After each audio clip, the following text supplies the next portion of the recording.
You are free. You are free to go to your temples.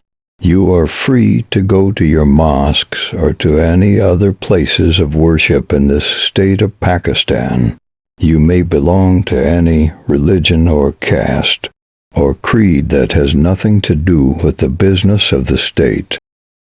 Let us all be one nation, united, strong, and free.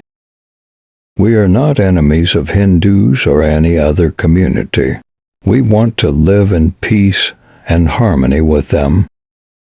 Our object should be to build up a nation in which Hindus and Muslims could live together in peace and harmony.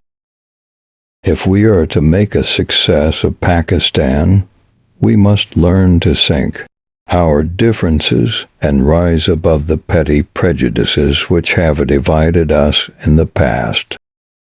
The people of Pakistan should be proud of their country and should work hard to make it a great nation. Every citizen of Pakistan has the right to freedom of speech, freedom of worship, freedom of movement, and freedom of association.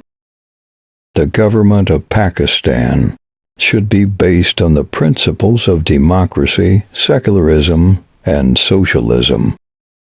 We should build a society in which every citizen has equal opportunities of progress and prosperity. We should build a society in which there is no exploitation of man by man. We should build a society in which there is not discrimination on the basis of caste, creed, or color.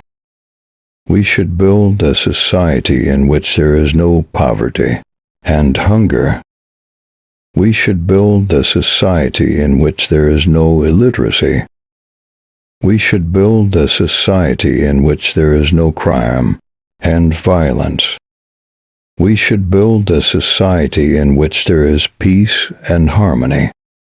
We should build a society in which there is justice and equality for all. We should build a society in which there is progress and prosperity for all. We should build a society in which there is happiness and contentment for all. We should build a society in which there is hope for the future.